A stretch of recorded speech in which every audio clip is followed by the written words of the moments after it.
Welcome back to my channel. Wendy Renee here. So excited to have you today. We're talking to my friend Chris, and Chris has a story that's going to knock you off your chair. Just when you think that your story is a little bit unique from being in the Jehovah's Witnesses, you'll realize, oh my God, there are other cults out there. Interestingly, he joined this cult and converted as a fully grown adult, but regardless, their tactics are the same. And that is what we're raising awareness about. So let's go. Before we begin, I want to thank you so much for liking, sharing, and subscribing. I mean, we have such a community in the comments that it just goes to show that there is healing and hope on the other side of high control religion and narcissistic abuse. If you want to follow me on Instagram or TikTok, I'm all over the place. On Instagram, I'm a little TMI and I overshare about my life because that's who and how I am. You're welcome. And just know, if you are new here, hi, welcome. My name is Wendy. I was a JW for over 30 years, and now I just decided to create a YouTube channel where I talk about stuff and we share stories. In our stories, we find each other, and in each other, we find ourselves. And I firmly, firmly believe that you're going to be okay. Just know that. Right now, you may not know how, but you're going to be okay. And if you're watching the rest of my videos, thank you. I just want you to know so much work goes into these videos, so much prep, so much bravery by the guests that come on, all of this in a collective effort to help you. So Chris would like to raise awareness for what is going on in the cult that he left. A lot of people actually haven't heard about this cult. So I am honored to have him on the channel and help him get his message out. Chris, it is such an honor to have you on the channel. Thank you so much for volunteering your time. It's taken us a few times to get this together, but here we are. So why don't you introduce yourself and tell us what brought you here? Yeah, so my name is Chris, and I'm an ex-member of a cult named Shincheonji, or New Heaven, New Earth. And when I was in this group, I would do a lot of comparisons of my group, Shincheonji, to the Jehovah Witnesses. And I have another video testimony on Great Light Studios, and one of the things that we both agreed on, me and the other interviewer, is that Shincheonji is basically they're like the Korean version of the Jehovah Witnesses. And I'm gonna go ahead and kind of go through some of the similarities our groups share, and maybe you guys can also agree with my conclusion. Of course, this is a high-level description. I'm not going to be able to go through all the nuanced details, but I think it's a pretty reasonable claim. Oh, wait, were So you born or did you join? so actually, I joined, and how Oh, they recruit, and how I get recruited by an ex-girlfriend. And what this group does a lot is they use a lot of lying and deception to recruit. So what I mean is that my then girlfriend, she invited me to a Bible study for which lasted about a year. She never told me that she was a part of this group. And it turns out that inside this Bible study class, which is normally 2 or 3 times a week, a few hours per session, turns out that half the people in this class were SCJ spies. So SCJ is short for Shincheonji. And they're pretending to be first-time students so that they can report on the new students in order to influence them. And if the new students are saying anything that may be concerning to the teacher of this Bible study, they would then report it to the teacher. And this is all being done in the background without the new student being aware. So it's the Leaf, which is a current SEJ spy, and Fruit, which is a new member in this Bible study. So it's definitely a lot of psychological manipulation, definitely a lot of deception, and it is quite the show, it doesn't quite the sound journey. weird at all. It doesn't sound culty Oh at yeah, I know, right? Like, all. Okay, so tell um, us, like, start from the mhm, beginning. So you had this totally. girlfriend, which, I mean, How about if before I get into my story, I really want to hit home of like why do I call these guys the Korean Jehovah's Witnesses, and then I'll go ahead and okay. go from there. Okay. So both Shincheonji and Jehovah Witnesses are both doomsday sects that are awaiting judgment, and both groups actually have a 144,000 doctrine. And so I find that to be very interesting. So in Shincheonji, the 144,000 will be elevated high priests who preach their doctrines to the world. And then I know in Jehovah Witnesses, they have like a spirit body that will dwell in heaven with Jesus. Mhm. Both groups expect severe obedience to their faithful and wise servant in Matthew 24, verse 45. And although the Jehovah Witnesses, I understand, used to say Charles Hayes Russell was a faithful and wise servant, when he passed away, it became the organization. Right now, Shincheonji, we still have our leader to be alive, but I can see how Shincheonji will begin to copy the Jehovah Witnesses more when Lee Man-hee dies and passes away, and then a transfer of power. Both groups make claims that their leaders give food at the proper time, and whether it's the governing body of the Jehovah Witnesses, and both claim to have the fulfillment of revelation in the kingdom of God, which only can be found by their respective organizations. So, for the current Jehovah Witness listeners, I would hope that should ring a few bells. And I personally know some ex Jehovah Witnesses from the Seattle area that I'm from. When we were comparing notes, it's just it was mind boggling. Mhm. Um, so the view of Christ is that they both deny the deity and the Trinity. So Shincheonji believes that Jesus was a promised pastor or a prophet, and that Jesus was also a created being. Jehovah Witnesses, they believe that Jesus was also a created being, but he was also Michael the Archangel, things like that. Right. Um, the bodily resurrection. So Shincheonji and Jehovah Witnesses, they both believe that Jesus eventually became a spirit body and that he went to the Father or back to heaven without his glorified body, which a Christian theologian would say. And both groups claim that Jesus has returned invisibly. So in 1914 for the Jehovah Witnesses, for us, Jesus began the work of fulfilling revelation through spirit in 1966 in Korea. And then he established his organization in 1984 and through Shincheonji, and that currently we are in the 1,000-year millennial. So what year did this religion start? Officially in 1984. 1984. Okay, so Jehovah's Mhm. Witnesses were obviously before this. Um, Correct. since you're so good at knowing the history, was there ever any correlation between the two? Did they ever interact with each other? Was there anything like that? No, Wow. not at all. Yeah, I know. So that's why the similarities are shocking. What the leader of Shincheonji's Lee Man-hee, he claims that he was never a part of different churches before, and an angel gave him this vision. What happened, according to other scholars and ex-leaders and etc., is that Lee Man-hee was a part of 3 different cults, Mhm. and, there's a website called The Examining the SCJ that goes into detail about this, and when you look at the doctrines of these cults, that's where he really got a lot of the teachings, according to these academic papers. So this isn't my opinion, I'm just referring Right. to what people have researched before, Well, the reason why I and ask is yeah. because a lot of people, if you are currently an active JW and you're Mhm. hiding under your covers watching this, Russell was the originator of Jehovah's Witnesses. So wait, correct me if I'm wrong, JWs. I always confuse Russell with Rutherford. Rutherford. I did that when I was on the inside and the Yeah, outside, and I don't claim to know everything. But same. anyway, there are still people who didn't actually convert to being Jehovah's Witnesses. They call themselves Russellites, and they still exist today. And in addition to that, Seventh-day Adventists also have very similar views and terminology. So I find this all very interesting. I know that the history of Korea, the Mhm. reason why there's so many cults in Korea is because if you look at it in the last 100 years, they were invaded by the Japanese, and then there's the Korean War, and it wasn't in roughly the 80s when economically they became the powerhouse that they are today.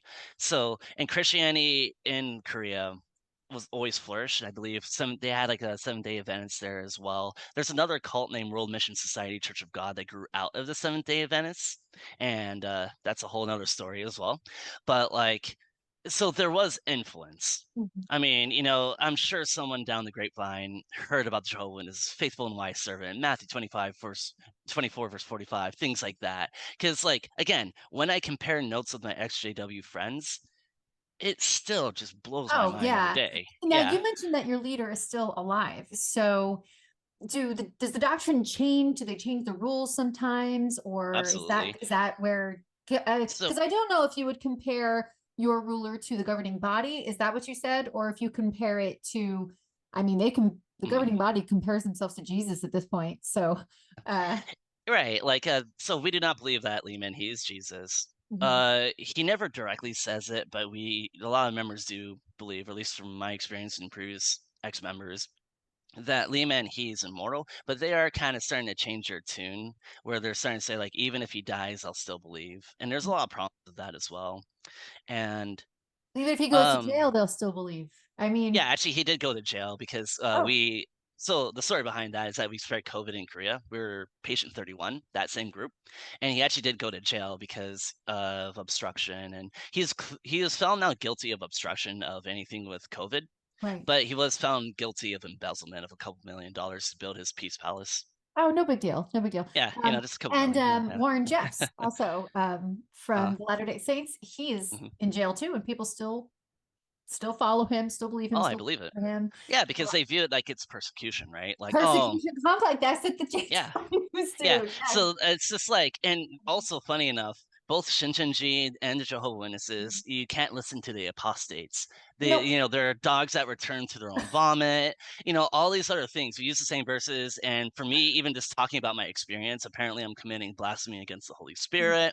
Mhm. And there's shunning involved as well. Now, for me personally, I didn't have any family members in this group. It was just me.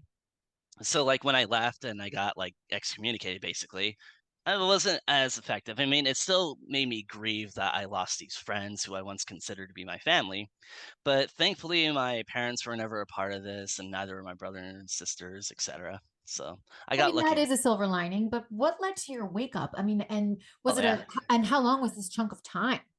Oh, totally. Um, well, that's my wake up. I'll go ahead and tell my story, but there's one more thing that's very pressing, Do it. and it's something that called you kind of mentioned changing the doctrines, right? It's Right. this concept of new light, which Jehovah Witnesses have. Shincheonji, we have something similar. So what was taught when I was, from my understanding back in the day, was that Lehman he had a full understanding of Revelation, and he saw all the future events. In the spring of 1980, when he ate the open scroll, that's like terminology of SCJ. So when he ate the open scroll, it meant that he received from an angel the teachings and the fulfillment of Revelation. So he was supposed to see the whole thing in 1980. What happened though is there was a failed prophecy that happened in Revelation 7. So in Revelation 7, as a Jehovah Witness will know, there's the sealing of the 144,000, and then there's the Great Tribulation. So Revelation 7 verses 1 through 8 talks about the 12 tribes. Now, Shincheonji, we actually do have 12 tribes. We split up the world into 12 different regions. And then what was supposed to happen is after the 12 different regions have 12,000 sealed, meaning priests who can teach the word, after the 144,000 are selected, after this, the Great Tribulation was supposed to begin. What happened in reality was the Great Tribulation happened before 7 out of the 12 tribes even had 12,000 sealed members, and some of the tribes didn't even have 12,000 members to begin with. And I'm making emphasis on this because it's a failed prophecy. So what did Shincheonji do? They updated their doctrines so that now the Great Tribulation can happen in parallel with the Great Tribulation and the sealing and all that stuff.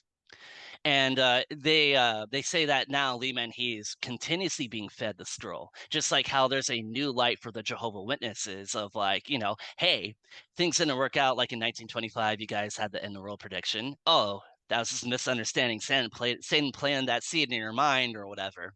It's that similar level of deception and gaslighting that I've got to personally witness within the last few years that made me kind of realize like SCJ has changed their prophecies. Jehovah Witnesses have changed their prophecies. Later Day Saints have changed their prophecies. World Mission Society Church of God has a lot of failed prophecies as well. Common thread here. Our doctrines might be different, but the way that we approach the Bible or the way that the leader is infallible, it's all the same. Yeah. Now, is it the same internally with regard to their structure? There's a hierarchy, there's men in charge, and their view of women. Is it similar in that sense? That women. I'm not sure about the view. SCJ is a little bit more liberal with that actually, but they definitely have a lot of men in charge on the very top. And it's like an MLM, it's like first come, first serve type of thing. Theoretically, people can actually go up the chain of command, of course. But a lot of the tribe leaders of the 12 tribes, for example, are Korean, right? So, yeah. And it is like they don't require it, but it is strongly encouraged, for example, to learn Korean. Because wouldn't you want to know the language of your promised pastor or your promised shepherd? Is kind of what I was told. And nothing wrong with learning Korean. It's just that, there's obviously a more pro Korean culture inside of it because Wait the a leader is second. Korean. Is this the Mhm. religion? I'm going to cut this out. Does this have to do with the assassination of that Abe guy? No, that's the Unification Church. Oh, okay. All right. Now, yeah. No, I would have it's another loved Korean cult. clarification on that. Okay, totally different No, topic. no. But I mean, SCJ wishes they were as influential as the Moonies. Absolutely. Like they are trying to kind of like get people to join their Peace Palace front group leadership thing. But that's another How story. do they get members? Do they do door to door? Do they claim to be a Christian religion and doing Yeah, they and do. They claim to have a non-denominational Bible study. They go door to door. Normally, when I was in person before COVID, we would go to like the Walmarts and Targets. Um, and then especially now, there's a lot of like Instagram accounts. Some have mentions of Shincheonji, others don't, and then they kind of recruit through that. They become semi-open. Sometimes they're open about who they are, but then they're like, okay, don't Google us. And so Yes, of yeah, course. of course, because there's evil spirits trying to deceive you. Right. I remember in the Yeah, JWs, it'd be like, because you would go out preaching and then you would do what's called a return visit, meaning you yeah, go back and they said, mhm. listen, you better get back on those return visits because Satan makes return visits too. And Satan and his demons can get there before you. That's Satan and the demon. That's like the greatest band name of all time because it's all I've ever heard. Satan and the demons, you know? No, yeah, it's like that fear-driven, and I know Jehovah Witnesses are too. Like you have to record, like, okay, did you? There's Yep. like a lot of internal reporting and spying going on. Of course, like the members they're not fully aware of it. Mhm. On that examining site, there are examples of group cell leaders reporting on the people who are in their cell and how detailed it is. Wow. And there are other videos. There's one guy in German, the equivalent of Vice. This guy was very neutral. He Mhm. tried to be open-minded about it. But when he started digging into the amount of reporting SCJ does against even a new potential recruit, Mhm. by the end of the video, he's like, "There's no logical way that this is not a sect." Right. Like, I just, And what is the he view of Christianity in Korea? It was my understanding that there was some sort of ban on a lot of Christian religions over in Korea. Is that not a fact? no, Korea has a long history of actually being more open to Christianity, and that's why there's a lot more Christian cults there too. So Yes. there's like that's a few World Mission Society Church of God, which is also international, Jesus Morning Star, Unification Church, and my group Shincheonji or New Heaven, New Earth. Okay. So kind of like hopefully that kind of gave like a nice little overview of Of like, okay, course it these did. groups, It yeah. did. And Yes. of course, I can't go into detail about every single thing, but I Right. mean, the idea that ultimately we have a guy who had some sort of vision or some special revelation, and Mhm. he's the ultimate prophet. Jesus isn't God, but it's okay to lie. And I know the Jehovah Witnesses have a concept of the righteous lie. Is that correct? Or I've never heard of the term the righteous lie. Go okay, into more detail about that. What do you mean? Maybe there's a parallel. let me go ahead and see because I'm not entirely sure. Well, let's see here. I mean, there's Um, lies. There's like boatloads of lies in the Okay, JWs. so for Shincheonji, how we redefine lying through loaded language is as long as you don't add and subtract to God's word, Right. Same. then you're good. It's the But same. they do. Okay, But they do. yeah, For example, they yeah, have the Bible, but then they have the mhm, elders, which the elders are like the highest you can get yeah, in the town congregations and the commoner congregations, and not at the headquarters. But you can work your way to be a circuit overseer. But for the elders, there's this special book. It's like, I don't know, something like 37, 38 chapters. And so there's a rule book based on the Bible, and then there's mhm, other books. They call it Bible-based literature. So mm, that is one of the yep, ways that they claim to not add to or take away, but they do it every single day. right, yeah. Like for us, Lima and He's commentaries are good. All other commentaries are evil. They're from Babylon. We Mm-hmm. call Christian priests like Babylon. They're drunk with maddening wine. The people in Christendom are in spiritual Christendom, dark. Yeah, so yes. we don't use that, but I know that Jehovah Witnesses do, so Well, just any wanted to throw that in there non-JW is too. considered worldly. Any Yep, non-JW that is religious is considered false religion. Every false like pastors, I yeah, am all about hearing the loaded language. They call Jehovah's Witnesses call their religion the truth, which and if you call something the truth, what does that say? That everything else is a lie, right? Then exactly. they call their belief of life after death the hope, not a hope. See how there's a very Gotcha, big difference in language there? If you say something is definitely. the hope, that's it, man. That's it. That's the hope. But a hope denotes that that's just one. And there could be That's others. just one of many, Right. right? Yeah, Exactly. like that's why definitely both groups, from my viewpoint and others, they're both high demand groups because the end of the Mhm. world around the corner. Mhm. Judgment is just around the corner. You don't Mhm. want to be a like believer. You want to be a sheep like believer. You don't want to be separated at the end. Mhm. Otherwise, all the work you've done was for nothing. So, what do And they so, believe of the earth then? Like sure. Jehovah's Witnesses believe that they believe in the new heavens and a new earth, and they're just going to remove all the wickedness, and then everybody's going to be a JW. That's Right. what's So going to, let me go ahead and like explain some of the yeah. interpretation of them. So they believe that there's like four types of heavens and earths, and to Mhm. give a quick rundown, it ultimately is where God is, where Satan is one, and then where God's spirit. And then there's the physical sky and the physical earth is another, and then there's also the church that God belongs to, and the congregants of the church is the earth. And then the pastor God is with is the heaven, and the congregants of that pastor, or the followers of that pastor, is the earth.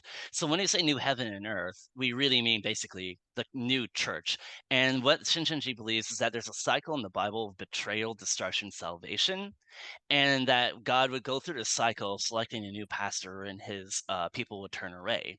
And so since Christianity betrayed God, he eventually chose Lee Man-hee to be the one to like correct Christianity and all that stuff. And then there's an event called the First Resurrection, which will basically clear up the earth. And what I mean by that is there will be an event called the First Resurrection where the spirits of heaven Mhm. will come down and spiritually marry the flesh of the SCJ members, Oh, making them immortal. oh, Yeah. wow.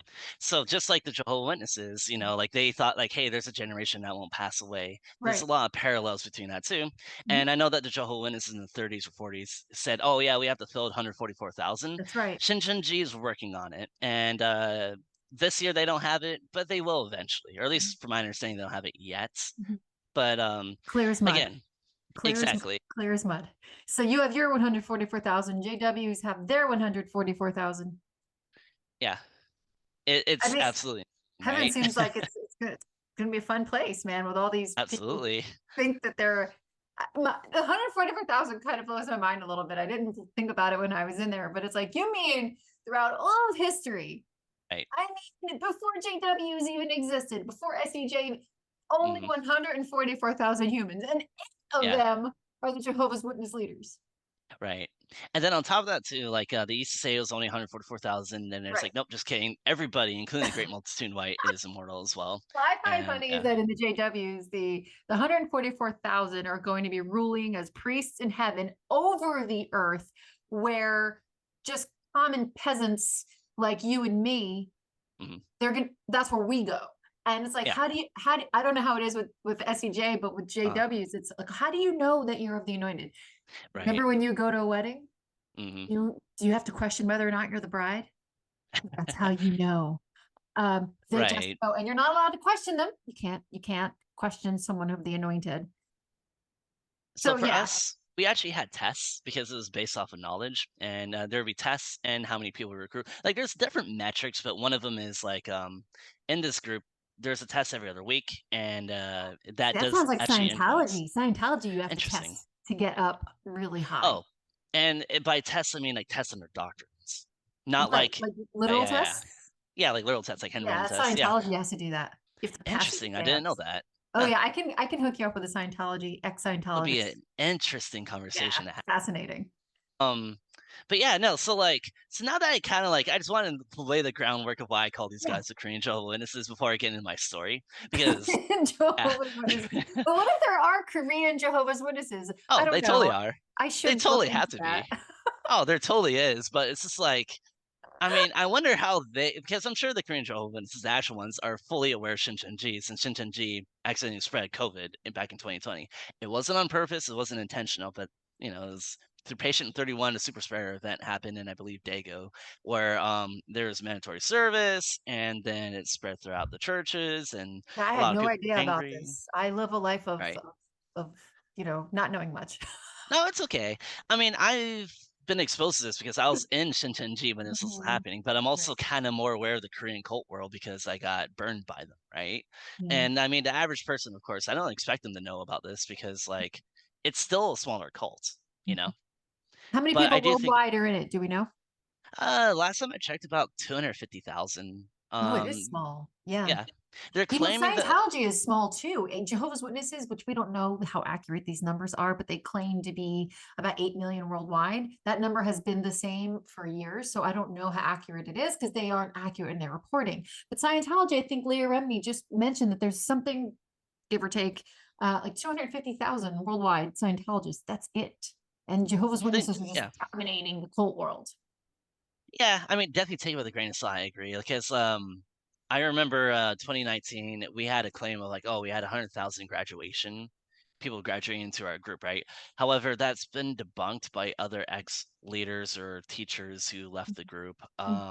There's a guy named SCJ Skeptic, Mhm. and he was a former leader in South Africa, and he goes into detail into like the failed prophecies, problems with Shincheonji, and then there's another guy named Tim on his YouTube channel also went into detail about the 100,000 graduation in 2019.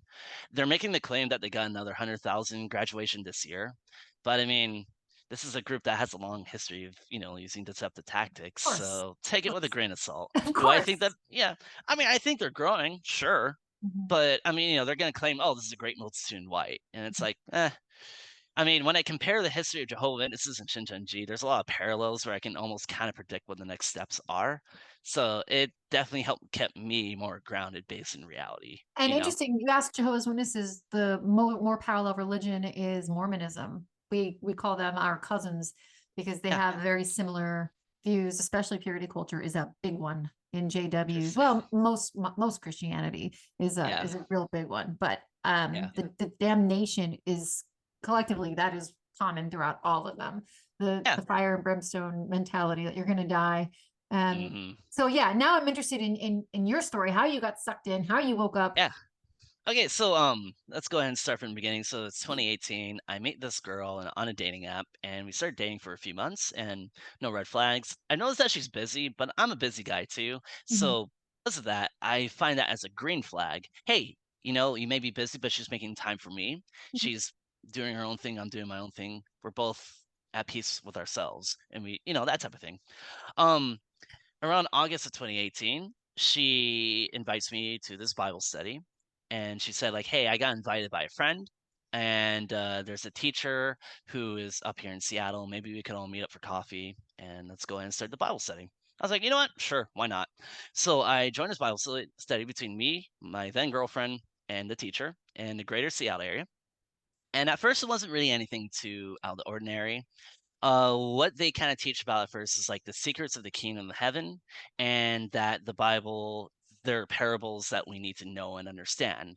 So they make an emphasis, I call it a parable dictionary, where they basically redefine words and symbols. And they do parable injections. Like a good example, of this would be in Acts chapter 1, verse 9 through 11, talks about how Jesus will return the same way he went up, right?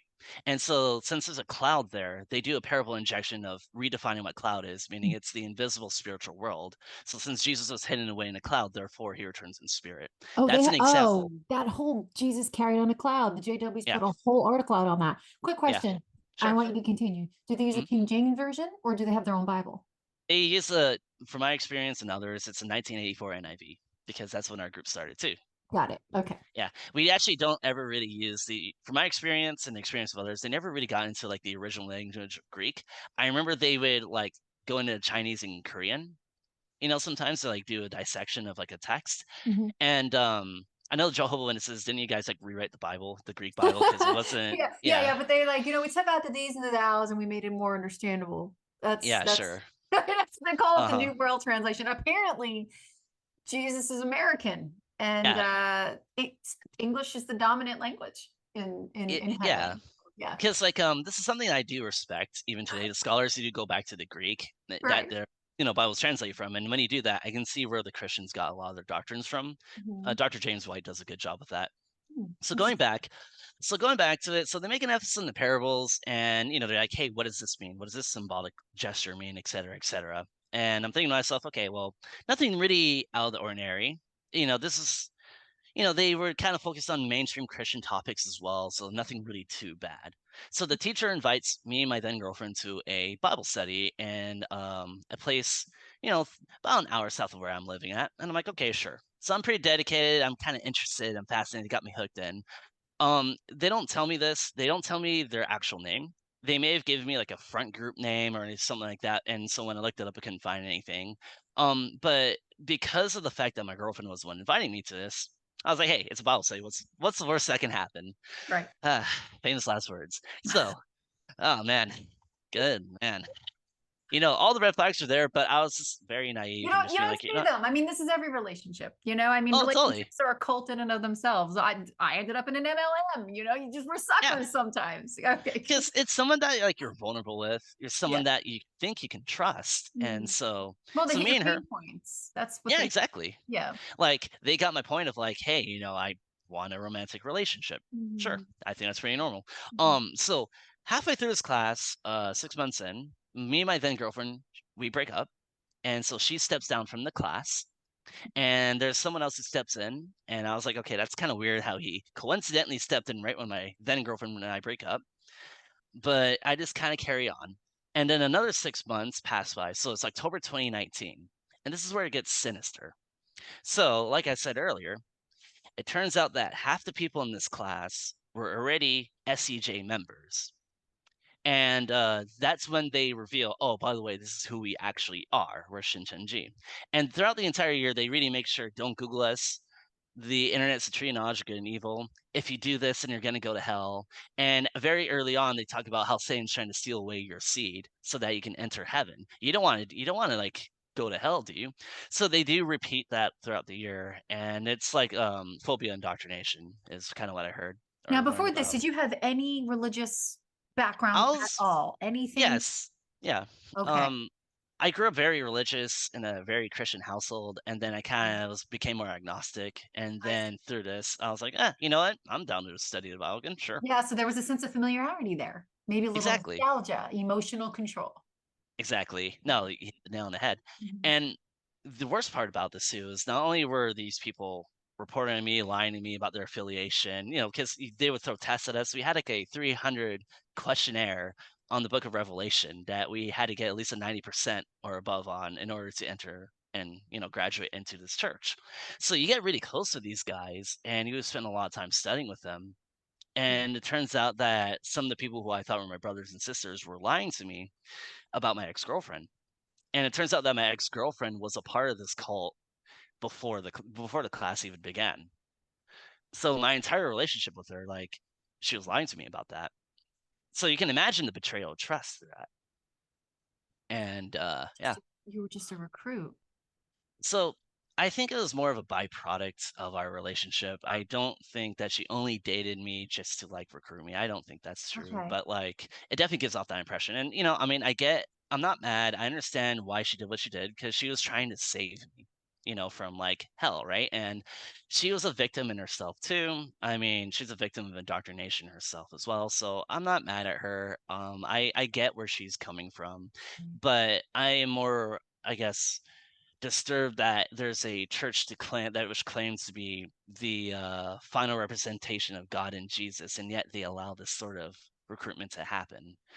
You know, and it's not their official policy, but why even let this slip? And there's other ex-members who have spoken out who also have similar stories to mine. So it's not just me, and this is on a global scale from like, New Zealand, Australia, South Korea, throughout all of Europe, Africa, things like that.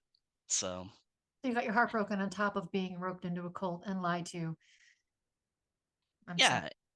And so, but at this point now, why did I join? I was indoctrinated at that point because, again, like there's Ash conformity tests. I mean, when half the class is already spies trying to basically twist everything, like, isn't this so great? And you hear that for a year, I don't care who you are, you're gonna fall for it. They tell Especially you how to below. feel, and if you don't go with the crowd, it's Yeah. normal. Yeah. Mhm. And so when I joined this group, what they do is they assign you to a group. And I had a group cell leader. I kind of brought the idea of like to the group cell leader, hey, my ex-girlfriend's here. There's only 30 or 40 of us at the time. Mhm. Let's clear the air. And what the leadership at the time said, oh no, you gotta overcome it and suck it up. You gotta be a stronger man about this and all this stuff. And I was just like, wait, so you guys lied to me for an entire year. You can't even like clear the air here. They're like, no, we don't want to get in between you and your ex-girlfriend. That's between you two. And despite the heartbreak that I felt, I was still convinced, and there's a video testimony of me saying how great the doctrine is, that this is the highest truth. And so from October 2019 to February, I was going to what they call temple 7 days a week, getting close to very little sleep, studying. I was also sitting in as a spy this time around too, and in the indoctrination class, this time reporting on others. And I take ownership of that. Well, when I left, I made sure to tell people the truth, and all that stuff too. And it's just all surreal. So what happened in February was that my group accidentally spread COVID. And then so we went from 7 days a week to twice a week. And at that time, it wasn't that bad anymore. We weren't recruiting anymore. Weren't doing anything like that. Um, Now this is where my wake up story kind of begins. So it's been over a year, December 2020. I am hosting a blood drive or helping a blood drive, sorry. And there's this other girl. I'll call her Jay. Me and Jay, we are working on this blood drive together. And it turned we just got along really well. And so I asked her on a date. I was like, this is one of the few times that we got to meet in person. And I'm like, hey, like we're both have a similar sense of humor. We can both quote SpongeBob SquarePants. That's like my sense of humor. Oh, And, she apparently liked that. I'm like, all right, score. And so we went on a date. And what happened next was I told my group assistant leader, Al Joy, and then I got an hour-long lecture of why I should remain single. And then my group leader told me everything that could go wrong for another hour. And then I got a third interview with the region leader who told me I had 6 months to marry Jay and cannot meet Jay in person because of COVID. So compare that to how they treated me when I first joined with my ex, where like we want nothing to do in between. And I'm like, wait, I don't get it. Like, why are you doing this? Like the dichotomy here is so the contrast. Um, and at this point, we went from doing it twice a week to we were kind of ramping up to 7 days a week again, but this time all online. And I started getting burned out. I was starting to get sleep deprived. And that was the moment when I started doing research about this group. And that was the moment, like, and then 6 months later, after a lot of research, I finally realized this is not the truth. And me and Jay left. And yeah, together? yeah, we left together. Yeah. So crazy story. You can imagine now, like, so thankfully, what really helped was one, comparing my group to other groups, the Jehovah Witnesses, especially reading how ex-members when they leave, the psychological mind screwing thing, I guess, of like what to expect. Right. That helped a lot. So when I jumped, it wasn't me hitting concrete, I had like a sofa pad or whatever. So the first week I made sure to like I told my family and my friends what was going on. And then the first week of realizing, okay, I need to leave. So that was probably in like June or July. The second week was, okay, I need to find a therapist or a psychiatrist because I just went through a lot of what they call spiritual abuse and found one through the internet. She was an amazing therapist and that really helped. Third week was planning, okay, how do I pull out, Jay? And thankfully with Jay, she was already kind of like mentally out. Like I was actually a very dedicated member at the time, and I think one of the reasons why they're so against me dating her was because Jay was weaker in her faith. And Right. I remember that my leaders would be like, "Oh, you need to like report on Jay's faith." I'm like, "No, I'm not gonna do that." Like, I was on the receiving end of that with with the ex girlfriend, right? I'm not that silly, like absolutely not. And so thankfully, I stood my ground. And funny enough, with them telling me to do that, like it just always sat wrong with me, especially all the lying. The lying always tormented me. And I knew it was wrong, but there's my authentic self screaming at the top of his lungs, get out of here, they lied, get out of here. And then there's my cult identity being like, nope, this is the highest truth you gotta overcome. And so thankfully I never truly lost my authentic self. And yeah.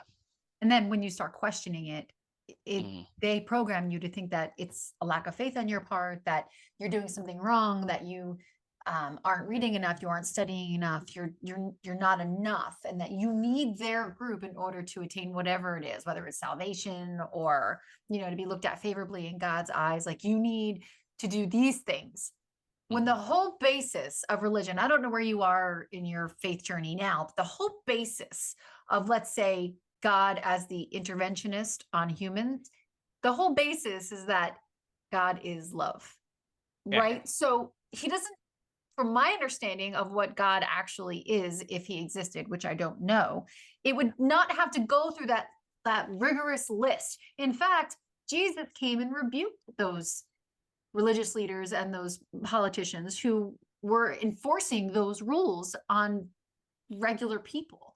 And so it's interesting that cults still have this way around people. And I have discovered in talking to nearly everyone who comes on this channel, one of the hardest things is, even though you dismantle the doctrine, whatever religion it is, it's the emotional control that has the Yeah. strongest power. So when you woke up, was there any formal disassociation, disconnection? What did that look like for you?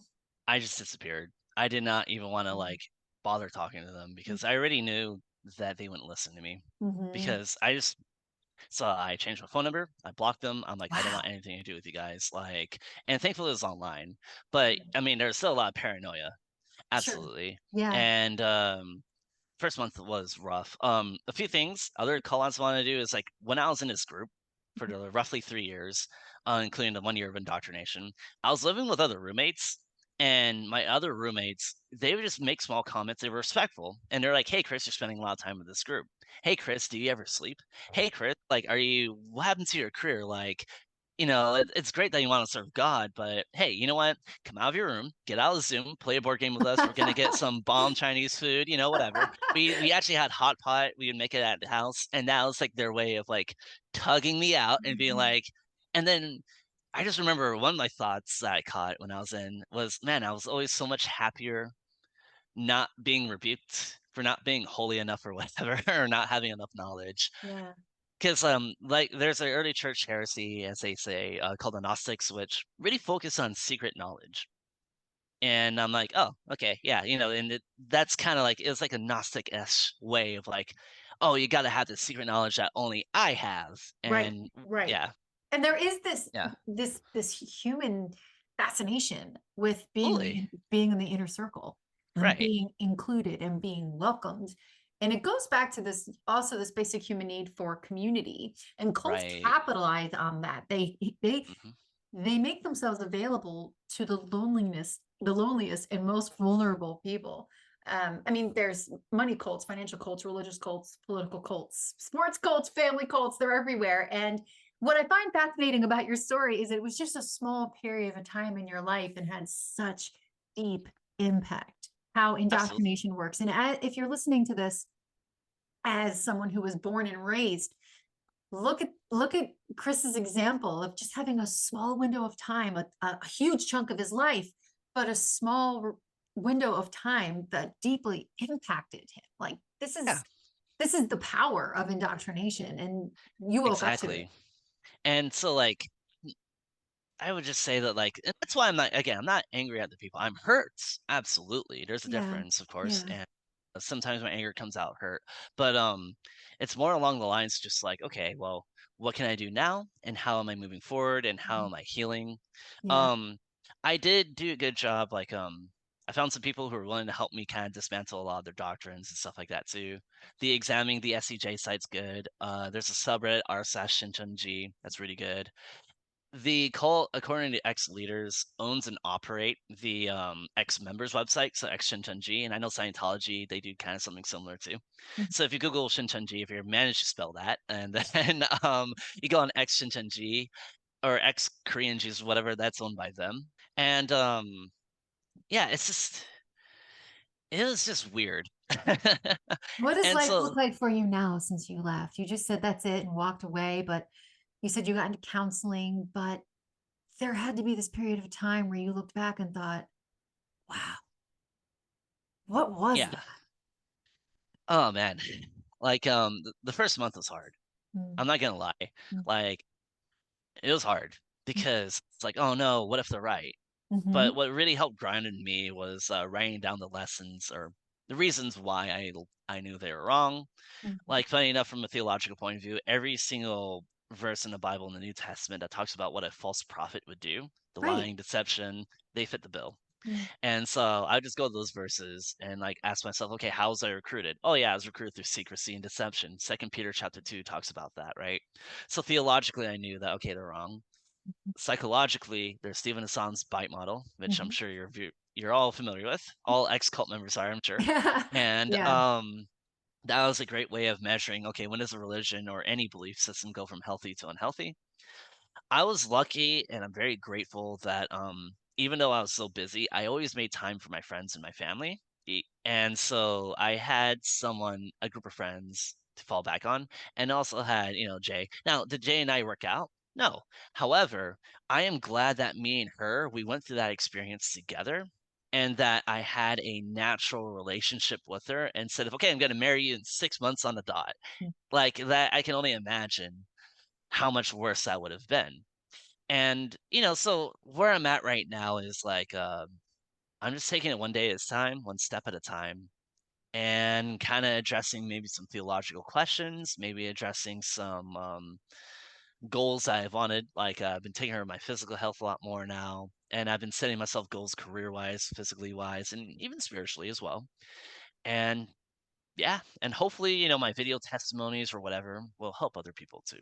I'm certain they will, especially because there is this growing number of people who are stepping out of groups like this. And I know for a fact that even for Jehovah's Witnesses, you were just a really good example of doing research. And you're an even more of a sterling example of somebody who it can happen to literally anyone at any phase of life. You don't have to necessarily be born into it to be sucked into something. And so this is Right. where critical thinking really does come into play.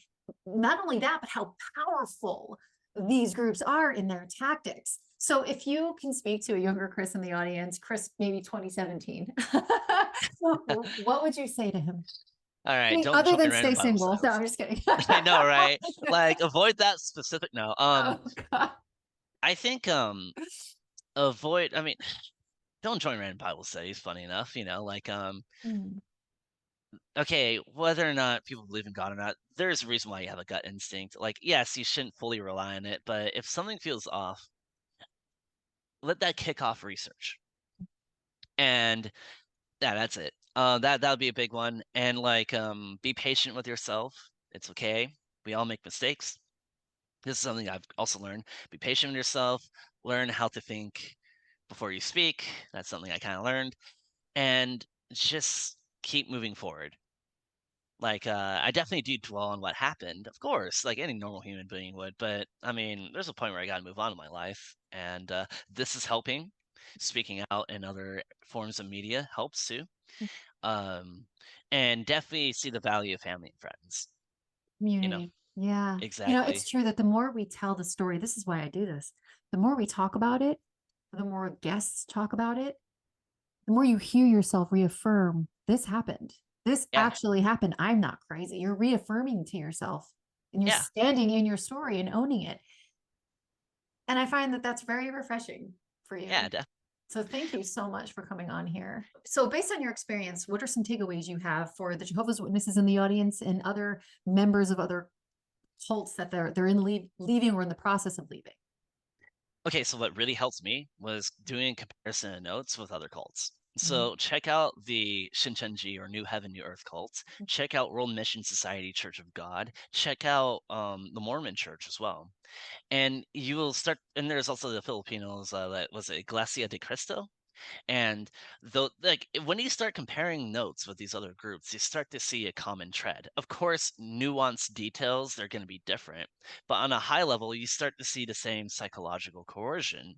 And there's even repeating verses that might stick out to you that like you would think like, oh, only my group can interpret this verse, and it turns out, Right. no, just Yes. kidding.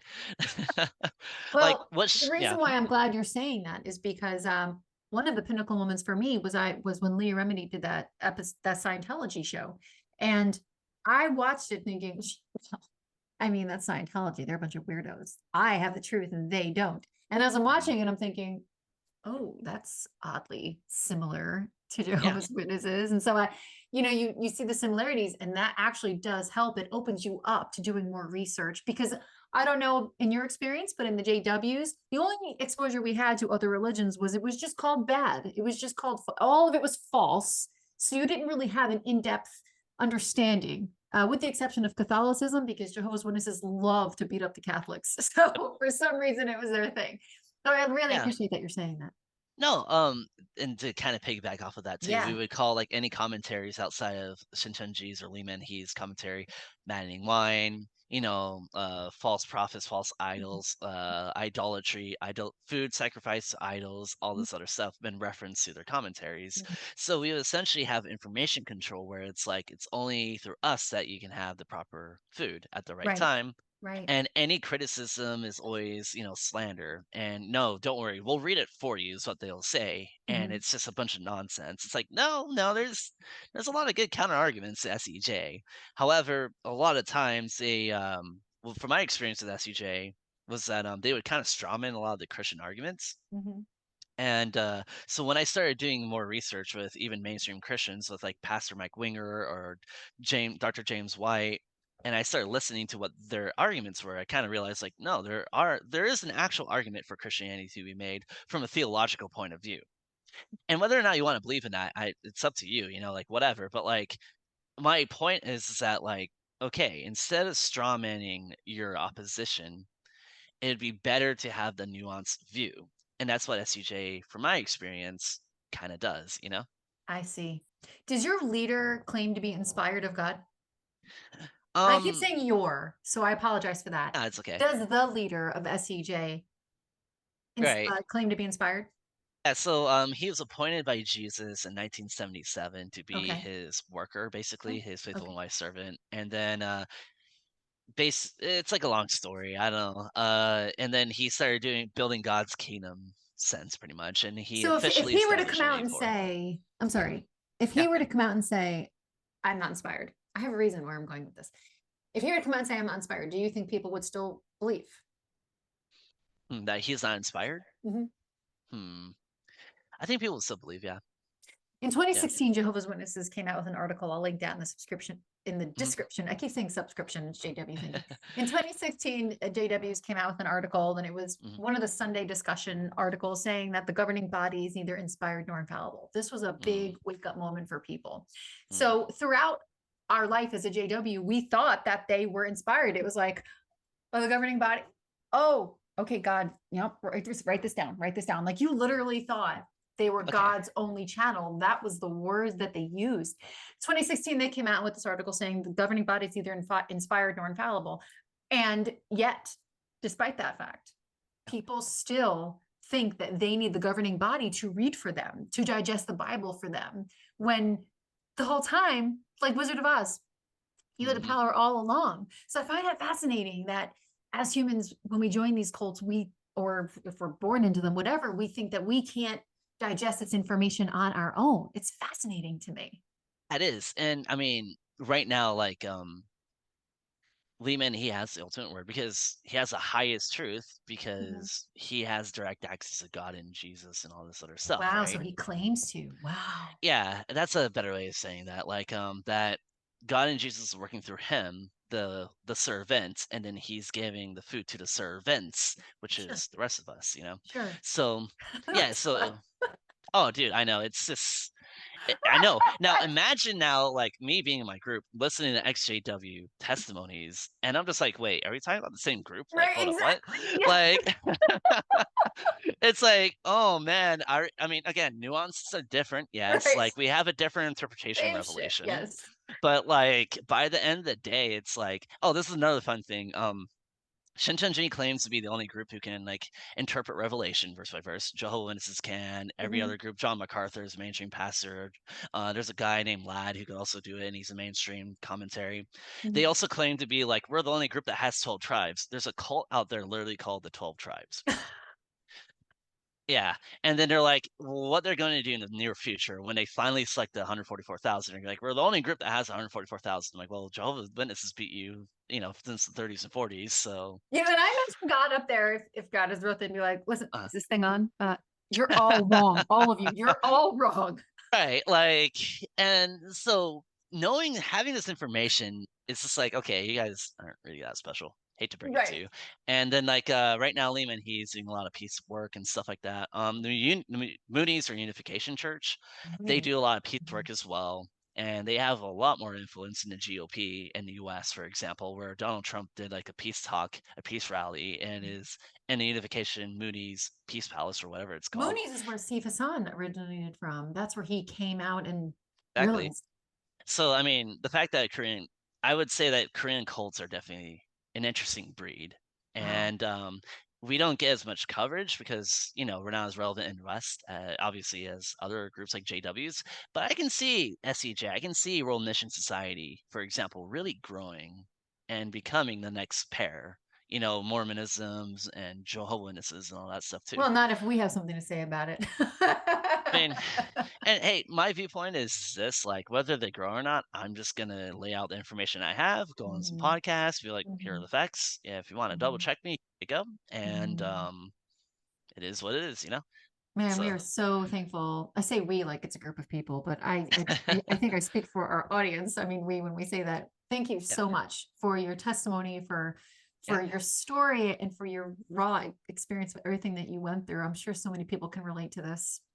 absolutely. Thank you. Thank you so much for watching this episode. And if you want to contact Chris, all of his information is in the description box. Be sure to reach out to him. And if you want to come on the show and tell your story, you could do so by going wendyrenee.com/tell your story, and the schedule will pop right up.